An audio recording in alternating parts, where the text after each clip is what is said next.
یہ ایک اور بابا جی، یہ بھی سٹریس کے اوپر اس کا بھی بڑا کام ہے. سٹریس رسپانس کہتے ہیں اس کو. اس کو سمجھنے کے لیے آپ کو میرے ساتھ تھوڑا سا سفر کرنا پڑے گا. والٹر بریڈفورڈ کینن تھا یہ صاحب، جس نے ایک ایسی صورتحال، ایک ایسی سچویشن ہمیں بتا دی جو ہمیں سمجھنے میں مدد دیتی ہے کہ انسان سٹریس کا شکار کیسے ہو جاتا ہے.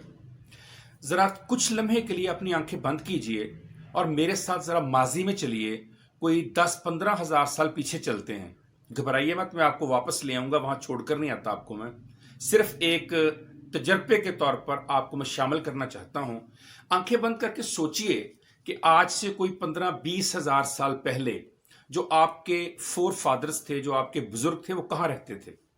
آپ کا جواب ہوگا سر وہ غاروں میں رہتے تھے یا وہ پہاڑوں پہ رہتے تھے. بالکل آپ کی بات ٹھیک ہے، شہر تو بھی بسے نہیں تھے اس وقت. اب ذرا ایک سچویشن کو سوچئے، ذہن میں لائیے کہ آپ کے بزرگ جو ہیں، اپنی آسانی کے لیے ہم انہیں اپنے دادا جی کہہ لیتے ہیں آسانی کے لیے. آپ کے دادا دادی اور بچے جو ہیں وہ ایک غار میں بیٹھے ہوئے ہیں، اور دادی اماں نے دادا ابو سے کہا ہے کہ جائیے جا کر بچوں کے لیے شکار لائیے، کیونکہ اس وقت شکار ہوتا تھا کھانے کے لیے اور تو کچھ تھا نہیں. اب دادا جی آپ کے جو ہیں، بزرگ جو آپ کے ہیں، وہ آج سے 10 ہزار سال پہلے اٹھے ہیں اور اٹھ کے جنگل میں گئے ہیں شکار کرنے تاکہ بچے بھوکے ان کے کھانے کا بندوبست کریں. جیسے آپ اور میں آج بھی جاتے ہیں اپنے بچوں کا بندوبست کرنے کے لیے، رزق کی تلاش میں نکلتے ہیں اللہ کی زمین پہ. اب دادا جی جب نکلے ہیں تو ان کے پاس کیا ہتھیار ہوگا لڑنے کے لیے، کسی جانور کو مارنے کے لیے؟ اس زمانے میں کوئی سٹک یا چھڑی ہوگی جنہوں سوٹی کہہ لینے سی، کوئی پتھر ان کے ہاتھ میں ہوگا، کوئی دھاگا باندھا ہوگا انہوں نے، یا دھاگا تو اس وقت تھا نہیں، انہوں نے کوئی درخت کی کھال باندھی ہوگی یا چھال باندھی ہوگی اس کے ساتھ، اور وہ نکلے ہیں شکار کرنے. این اسی لمحے جب آپ کے دادا جی کو دادی اماں نے کہا کہ بچے بھوکے ہیں شکار کے لیے آپ جائیں، این اسی لمحے ایک شیرنی جو تھی وہ شیر سے یہی کہہ رہی تھی جنگل میں کہ بچے بھوکے ہیں، جائیں بچوں کے لیے شکار کے لیے کچھ لے کر آئیں. اب ادھر سے دادا جی نکلے ہیں شکار کرنے اپنے بچوں کے رزق کے لیے، ادھر سے نکلا شیر، اور شیر اور دادا جی کا آمنا سامنا ہو گیا. اب بتائیے کیا ہوگا؟ آپ کہیں گے سر یہی ہوگا کہ چند لمحات کے اندر اندر یا تو دادا جی نہیں یا پھر دادا جی نہیں، کیونکہ شیر کا تو وہ کچھ نہیں بگاڑ سکتے. کیوں؟ ان کے پاس ذرائع نہیں ہیں، ان کے پاس ہتھیار نہیں ہیں، ان کے پاس گن نہیں ہے، ان کے پاس طاقت نہیں ہے، ان کے پاس چستی نہیں ہے، ان کے پاس وہ پھرتیلا پن نہیں ہے جو شیر کے پاس ہے. اب جو ہی دادا جی نے شیر کو دیکھا تو دادا جی کے سامنے 2 آپشن ہیں صرف اور صرف. پہلے آپشن کو کہتے ہیں فائٹ، لڑنا، اور دوسرے آپشن کو کہتے ہیں فلائٹ، بھاگنا. اب لڑتا کون ہے اور بھاگتا کون ہے؟ یہ ڈاکٹر والٹر بریڈفورڈ کینن نے بڑا واضح کر دیا. لڑتا وہ ہے جس کے پاس ریسورسز ہوں گے، ذرائع ہوں گے، طاقت ہوگی، ہمت ہوگی، حوصلہ ہوگا، اسلحہ ہوگا، وسائل ہوں گے. اور بھاگتا کون ہے؟ اس کا جواب حضرت میاں محمد بخش رحمۃ اللہ علیہ فرما گئے ہیں، لسے دا کی زور محمد، رونا یا نس جانا. کمزور آدمی کا کیا ہوتا ہے؟ یا روئے گا یا بھاگ جائے گا. اب جب دادا کمزور محسوس کریں گے اپنے آپ کو تو وہ کیا کریں گے؟ وہاں سے بھاگنے کی کوشش کریں گے. اب کیا شیر اتنا معصوم ہے کہ دادا جی کو بھاگنے دے گا؟ یا دادا جی کہیں شیر سے بھئی آج تو میں اسلحہ نہیں لا سکا، گھر رہ گیا، کل تم سے لڑوں گا، یا ادھر ہی کھڑے ہونا، میں گھر سے بچوں کو لے آؤں پھر لڑوں گا. یا اسے یہ کہیں کہ یار میں تو شکار کرنے نکلا ہوں، پھر کس دن لڑ لیں گے، اور شیر اتنا معصوم ہے کہ ٹھیک ہے جی. اب وہاں تو مقابلہ کرنا پڑے گا، وہاں آپ بھاگ نہیں سکتے. بھاگنے کی کوشش کریں گے تو کیا شیر آپ کو بھاگنے دے گا؟ تو چند لمحوں کے اندر اندر دادا جی کو اپنی جان سے جانا پڑے گا اگر شیر کا مقابلہ نہیں کر سکتے.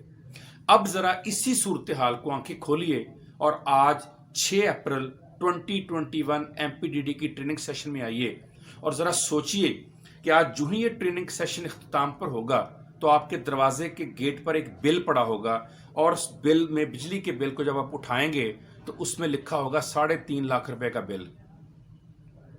بل شیر، آپ دادا جی. وقت گزر گیا، 10,500 سال بیچ میں سے نکل گئے، لیکن میری اور شیر کی لڑائی ختم نہیں ہوئی. آج شیر نے اپنی شکل بدل لی ہے.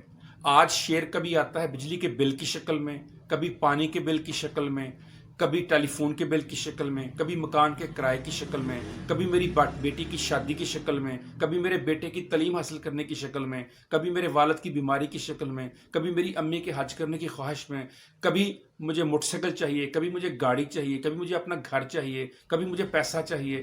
یہ ساری چیزیں کیا ہیں؟ یہ کیا شیر سے لڑنے سے کم ہے؟ میرا دادا تو بڑا خوش قسمت تھا کہ چند سیکنڈ میں فیصلہ ہو گیا اور یا وہ نہیں تھا یا شیر نہیں تھا. میں تو اتنا خوش قسمت نہیں ہوں. جو آج کی شیر ہیں، جو آج کی سٹریس ہے، جو آج کے دباؤ ہیں، جو آج کی پریشانی ہے، وہ تو مجھے کہیں زیادہ پریشان کر رہی ہے بنسبت میرے دادا کے.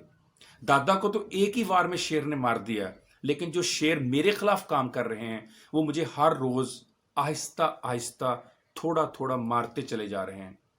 روزانہ ایک شیر آتا ہے اور میرے جسم کا ایک ٹکڑا اندر سے کھینچ کر لے جاتا ہے. اور پھر جب مجھے پتا چلتا ہے کہ کل میرے کولیگ جو کل تک اچھے خاصے تھے، صحت مند تھے، میرے ساتھ بیٹھے کھانا کھا رہے تھے، چائے پی رہے تھے، رات ہارٹ اٹیک ہوا اور دنیا سے چلے گئے، تو میں اکثر کہتا ہوں کہ کل تو ٹھیک ٹھاک تھے، کیسے اچانک فوت ہو گئے؟ نہیں تھے ٹھیک ٹھاک وہ کل.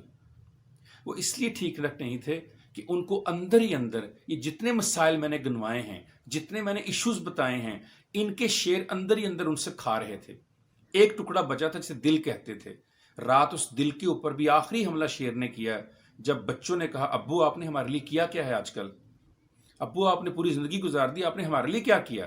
بس باپ کے لیے یہ صدمہ برداشت نہ ہوا اور آخری ٹکڑا جو اس کے دل میں تھا اسے بھی ایک شیر کھا گیا اور رات ابو اپنی جان کی بازی ہار گئے.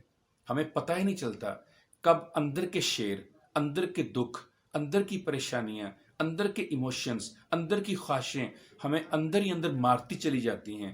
یہ وہ سٹریس ہے جو میرے دادا کی طرح مجھے ایک بار نہیں مارتی، جب تک میں دنیا میں ہوتا ہوں مجھے آہستہ آہستہ مارتی رہتی ہے. کیونکہ یہ خواہشیں، یہ تکالیف، یہ میری جو ضروریات، یہ جب تک پوری نہیں ہوں گی میں اسی طرح پریشان رہوں گا، اس طرح دکھی رہوں گا. یہ سب کچھ کیوں ہوتا ہے؟ اس لیے ہوتا ہے کہ جو سٹریس مجھے آتی ہے اس دباؤ کی وجہ سے، جو مجھے خواہشیں چاہیے، جو مجھے ضروریات چاہیے، انہیں ریکور کرنے کے لیے، اسے ٹریٹ کرنے کے لیے میرے پاس مینجمنٹ کا لفظ نہیں ہوتا. مجھے اپنے جو مسائل ہیں، جو پریشر ہیں، جو دباؤ ہے، جو سٹریس ہے، اسے ٹریٹ کرنا یا مینج کرنا نہیں آتا. اگر مجھے مینجمنٹ آتی تو میں ان تمام ایشوز کو جو میں نے ابھی آپ کو گنوائے ہیں، مکان کے کرائے سے لے کر، بجلی کے بل سے لے کر، بیٹی کی شادی سے لے کر، بیٹے کی تعلیم سے لے کر، والد کے بیماری سے لے کر، والدہ کے حج کی خواہش سے لے کر، اپنے مکان سے لے کر اچھی زندگی تک، یہ سب کو اگر مینج کرنا آ جائے تو میں خود کو بیمار نہیں کروں گا. ہم آج یہاں صرف مینج کرنا سیکھنے کے لیے بیٹھے ہیں. نہ تو میں آپ کی سٹریس ختم کر سکتا ہوں جیسا کہ ڈاکٹر صاحب نے کہا انسیلے نے، اور نہ ہی مجھے ختم کرنی چاہیے. کیوں؟ اگر آپ پڑھیں گے کہ یہ پازیٹیو بھی ہوتی ہے، یہ مجھے چاہیے بھی ہوتی ہے، ہر وقت یہ نیگیٹو نہیں ہوتی. مجھے صرف اور صرف آپ کو سکھانا ہے how to learn with stress. Stress تبدیل نہیں ہونی. دنیا میں سٹریس ایسے ہی رہنی ہے. میں دنیا میں ہوں گا یا نہیں ہوں گا، سٹریس نے جاری رہنا ہے. مجھے اس کے ساتھ نبرد آزما ہونے کے لیے اسے مینج کرنا سیکھنا ہے.